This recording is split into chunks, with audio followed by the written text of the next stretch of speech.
माँ की जिंदगी के इस पेट की मुद्दत को पूरी करके जब दुनिया में तशरीफ लाते हैं, फरमाया जाता है कि जब माँ है मगर बाप नहीं है, यतीम पैदा हुए, यतीम अब्दुल्ला कहा गया।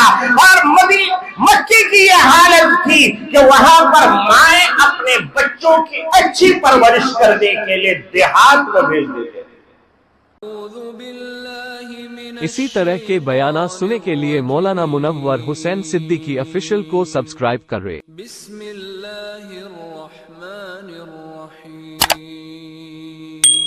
देहात में भेज देते। मैं शॉर्टकट बता रहा हूं, नहीं तो सिर्फ वलादत को ही मैं कई महीना बयान कर सकता हूं, अल्हम्दुलिल्लाह कई महीने, मगर क्योंकि वक्त भी कम होता है और फिर अगला महीना का अगले मज़ामीन रह जाएंगे। तो मेरे आका सल्लल्लाहु ताला अलैहि वसल्लम जिस शहर में पैदा हुए उसका नाम मक्का, और वेद के अंदर आया है मयूरा भूमि नवासिनम मनुस्थलम, यानी दुनिया का अंतिम महरिश, दुनिया का आखिरी अवतार। वेदों के अंदर भी ये लफ्ज आया मयूरा भूमि नवासिनम मनुस्थलम, एक ऐसी सरजमीन पर वो पैदा होंगे जहां पर गैर जरा यानी घास फूस कुछ नहीं होगा, चटियल मैदान होगा। मेरे आका सल्लल्लाहु अलैहि वसल्लम की पैदाइश की जगह को कुरान कहता है गैर ज़रइन इंद बैतिकल मुहर्रम, एक ऐसी सरजमीन है जहां पर ना घास होता ना फूस होता, बल्कि आज भी हाजी जो जाते हैं उम्रा करने जो जाते, रोड के बीचों बीच जो दरख्त लगा हुआ है, आप उस दरख्त के जड़ में देखेंगे एक नल लगा हुआ होता है, सरकारी तौर पे वो पानी डेली डाला जाता। अगर 8 दिन पानी न दिया जाए वहां वो दरख्त मर के लकड़ी बन जाए, वो सूख जाए। इसलिए कि कुरान कहता है गैरासी ज़रइन, वहां पर पंडू लगाओगे पंडू नहीं होगा, वहां पर रागी पिकाओगे नहीं होगा। इसलिए कि अल्लाह ने इस सरजमीन को ऐसी बनाया, मोहम्मद अरबी सल्लल्लाहु अलैहि वसल्लम उस जमीन पे पैदा हुए और आते ही आपने सजदा किया, और लोग मक्के की बच्चों को देहात में परवरिश करने के लिए भेजते थे। वहां सारे काफिला के लोग आए, ऊंटनियां जिसकी तेज थी वो जल्दी जल्दी पूरे मक्का के सर्वे करके आती है। औरत बच्चा है, हाँ है। बाप क्या करते हैं? नहीं बाप नहीं, मुझे नहीं चाहिए, दरवाजा बंद। दूसरी, तीसरी, चौथी, पांचवी, छठी, यहां तक के शाम हो गया। मां आमना भी रोने लगी, मां आमना भी रोने लगी। अब लास्ट में हजरत हलीमा सादिया रज़ी अल्लाहु ताला अन्हा, उनकी सवारी बहुत कमजोर, वो लेट पहुंचे। सारी औरतें अपने अपने बच्चों को लेकर के जा रही है। कहा हलीमा अब मक्के में कोई बच्चा नहीं बचा, सब खत्म हो गए। का कोई नहीं बचा के नहीं, एक बच्चा बचा है मगर वो यतीम है, उससे कुछ उम्मीद नहीं की जा सकती। वो लोग दावत के लिए बच्चों की परवरिश करती थी। कहा शौहर से मशवरा किया कि देखो खाली हाथ जाने से बेहतर है कि एक बच्चे को हम ले लें। शौहर ने कहा क्या फायदा, बिना मतलब के मेहनत करना, कुछ मिलेगा नहीं। मगर बीवी ने कहा, हलीमा सादिया कहती है कि नहीं, जब आए हैं तो लेके जाएंगे।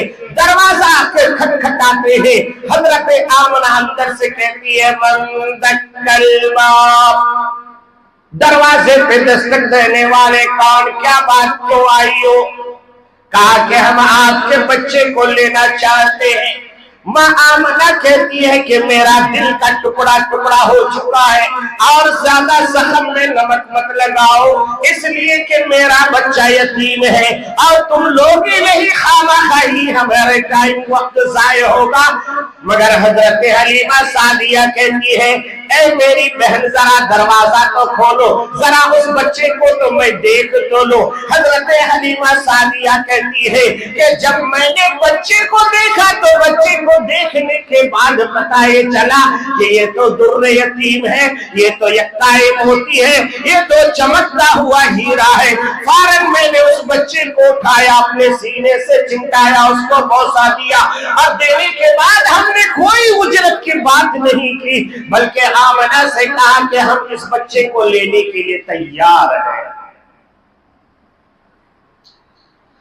यहां बहुत दिल के कानों से सुनिएगा, 2 मिनट एक नुक्ते की बात बताने चला हूं मैं आपको।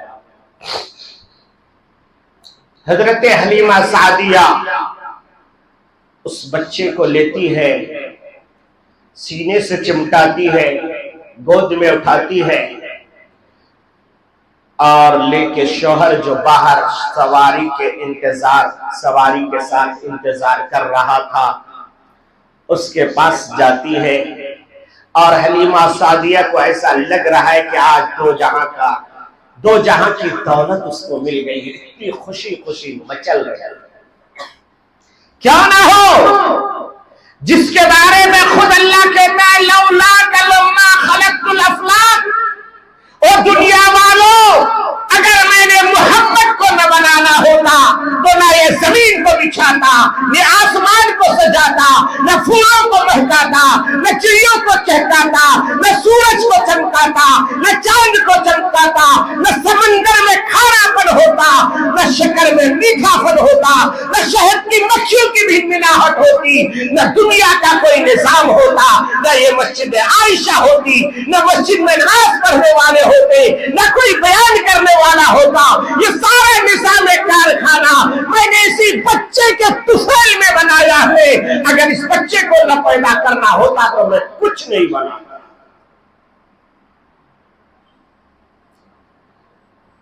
हजरत हलीमा सादिया बच्चे को लेके आती है, गोद में उठाती है, सवारी के पीछे बैठ जाती है, शौहर से कहते हैं चलिए चलते। सवार पहले से ही कमजोर, अब उससे चला नहीं जाता, चलता ही नहीं, लाख कोशिश किए नहीं चलता, लाख कोशिश के वो सवारी एक कदम आगे बढ़ने के लिए तैयार नहीं। मारा गया, पीटा गया, मगर सवारी एक कदम आगे बढ़ने के लिए, जानवर एक कदम आगे बढ़ने के लिए तैयार नहीं।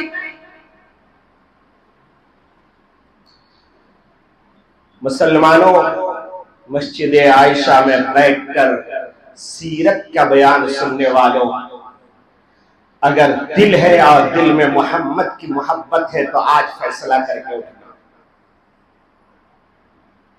ये अगर आपके दिल तक ये बात पहुंचे तो आज तय कर लेना कि तुम्हें हौज़े कौसर में मोहम्मद रसूलुल्लाह के दस्ते मुबारक से जाम चाहिए कि नहीं चाहिए, हुजूर की सिफारिश चाहिए कि नहीं चाहिए।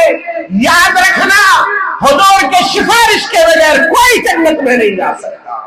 कितना बड़ा आलिम और आबिद और मुत्तकी और परहेजगार हो जाए, मगर हुजूर की सिफारिश के बगैर जन्नत में कोई नहीं जाएगा। हुजूर जिसे सिफारिश करेंगे उसी की बख्शिश होगी। सवारी आगे नहीं बढ़ रही, लाख कोशिश के बाद सवारी आगे नहीं बढ़ रही। हजरत हलीमा सादिया उस बच्चे को लेके उठा के अपने शौहर मोहतरम से कहती है, ऐ मेरे सरताज, मुझे ऐसा लगता है ये बच्चा बड़ा निराला बच्चा है, ये बच्चा बड़ा निराला बच्चा है, ये बच्चा किसी की इत्तिबा करने के लिए तैयार है, ये बच्चा किसी के पीछे चलना नहीं चाहता। ऐसा लग रहा है कि ये बच्चा जब तक आगे नहीं बैठेगा ये सवारी नहीं चलेगी, इसलिए इस बच्चे को लेकर मैं आगे बैठती हूँ। जब हलीमा सादिया मेरे आका मुहम्मद रसूलुल्लाह सल्लल्लाहु अलैहि वसल्लम को गोद में लेकर के आगे बढ़ती है, वो सवार चलना शुरू होता है, वो सवारी तेज रफ्तारी से चलती है, यहाँ तक के चलते ये सवारी तेज रफ्तारी से उनसे भी आगे निकल जाती है। हुजूर पैदा हुए तो किसी के इत्तबा नहीं कर रहे हैं, आज मोहम्मद के गुलाम दूसरों के नक्शे कदम पर चल के कामयाबी हासिल करना चाहते हैं। हुजूर की नक्शे कदम नहीं, चेहरा हमारा शैतान का, लिबास हमारे खड़े होकर मूतने वाले का, सोने का तरीका ईसाइयों का और यहूदियों का, तिजारत का तरीका हमारे हुजूर के दुश्मनों का, और फिर मुसलमान कहते हैं हम कामयाब हो जाएंगे। अल्लाह ने तौफीक दी, दौलत दी तो वह इंसान इस्लाम से दूर होता जा रहा है। अगर कामयाबी हासिल करनी है तो हुजूर के नक्शे कदम पर कामयाबी मिलेगी। इसलिए मैं कहा करता हूं कि हुजूर पाक सल्लल्लाहु अलैहि वसल्लम ने अपनी जिंदगी में कोई ऐसा खैर का काम नहीं जो अल्लाह के नबी ने करके न बताया हो। आपके बचपना बेमिसाल है, आपकी जवानी बेमिसाल है, आपके बुढ़ापा बेमिसाल है। आपने बेटियों की शादी करके बताए, आपने तिजारत करके बताए, आपने बादशाह करके बताई, आपने हुकूमत करके बताया, आपने हर को काम करके बताया। इंसानो तुम्हें जब जब जरूरत पड़ेगी, जब जब तुम चाहोगे, तुम्हें मेरी सुन्नत चीख चीख के पुकार रही होगी। इसलिए मेरे साथियों, नबी मोहतरम सल्लल्लाहु तआला अलैहि वसल्लम को लेकर के हजरत हलीमा सादिया सामने बैठती है, वो सवार तेज रफ्तार चलता है और आगे चलते चलते और औरतों को क्रॉस करके आगे निकल जाती है। तो वो औरतें कहती है, हलीमा सवारी कहां से बदल ली तुमने, ये जानवर तुमने कहां से बदल लिया, इतनी तेज भाग रही हो। जाने के वक्त तो मरियम के चाल चल रही थी, पीछे रह गई थी। हलीमा कहती है सवारी नहीं बदली, सवार बदल गया, दो जहां का सरदार आ गया है। हलीमा सादिया फरमाती है, जब मैं घर पहुंची मेरे बेटे मोहम्मद को जब मैंने दूध पिलाने की कोशिश की तो मेरा बेटा मोहम्मद दाएं तरफ का दूध पीता है, बाएं तरफ मैंने पिलाना चाहा, हुजूर ने मुंह तक नहीं लगाया। हजरत हलीमा सादिया कहती है, जब तक मैंने दूध पिलाई एक बार भी, एक घूंट भी बाएं तरफ से दूध मेरे आका सल्लल्लाहु अलैहि वसल्लम ने नहीं पिया, बल्कि मुसलसल एक ही दूध पीते थे मेरे आका।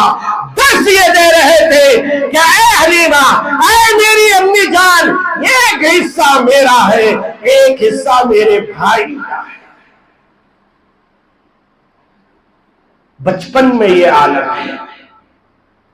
फिर मेरे आका सल्लल्लाहु ताला अलैहि वसल्लम का बचपना हजरत हलीमा सादिया के यहाँ गुजरता है, आगे जिंदगी बढ़ते रहती है। इंशाअल्लाह ये बातें फिर आइंदा जुमा बताएंगे। दुआ कीजिए कि अल्लाह तबारक व तआला हमें अमल की तौफीक अता फरमाए, अपने नबी मोहतरम सल्लल्लाहु ताला अलैहि वसल्लम को मुक्तदा व रहबर व रहनुमा बना करके जिंदगी गुजारने की हमें तौफीक अता फरमाए। खुराफात से, बिदआत से हम सबको बचकर जिंदगी गुजारने की तौफीक अता फरमाए। आमीन या रब्बल आलमीन। एक गुजारिश, ये रबीउल अव्वल का महीना है, गया गुजरा से गया गुजरा मुसलमान भी इस महीने में नबी की मोहब्बत में गोता लगाता है। सिर्फ जुबानी दावा खर्च करने से नहीं होगा, कम से कम 3 काम करने चाहिए। मेरे तरफ से मैं कह रहा हूं, नंबर 1, सबसे पहले नबी पाक सल्लल्लाहु ताला अलैहि वसल्लम पर दरूद और सलाम कसरत से भेजिए, अनगिनत भेजिए, जितना हो सकता है। चलते फिरते, उठते बैठते, वजू से है तब भी, बेवजू से है तब भी हुजूर पर दरूद पढ़ते रहिए, पढ़ते रहिए, पढ़ते रहिए। एक सहाबी का वाकया है, अल्लाह के नबी सल्लल्लाहु अलैहि वसल्लम के पास आए, कहने लगे कि मैं दुआ मांगता हूँ, उसमें अव्वल आखिर दरूद पढ़ता हूँ। अल्लाह के नबी ने कहा कि और थोड़ा और ज्यादा कर, फिर कुछ दिन के बाद का आधा क्या और थोड़ा ज्यादा कर लो, फिर का और ज्यादा कर लो, यहाँ तक कि वो सहाबी कहने लगे या रसूल अल्लाह पूरा दरूद ही पढ़ो, कहा वही करेगा।